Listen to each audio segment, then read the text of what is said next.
Assalomu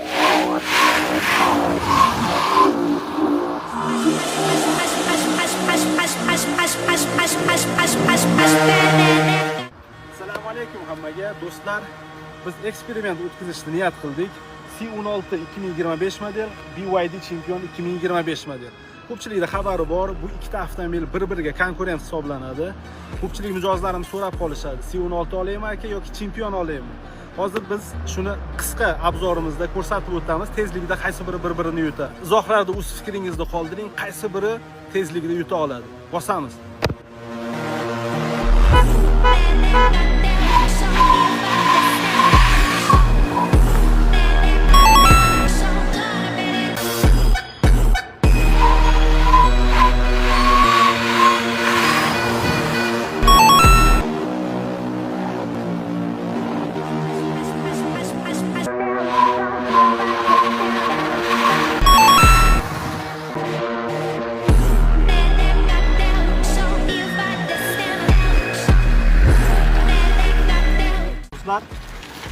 Nima deb o'ylaysizlar? BYD Champion zo'rmi yoki Leapmotor C16? Shu kunlarda BYD Champion yoki Leapmotor C16 olaman deb yurgan do'stlar bo'lsa, ushbu videoni jo'natib qo'yasizlar.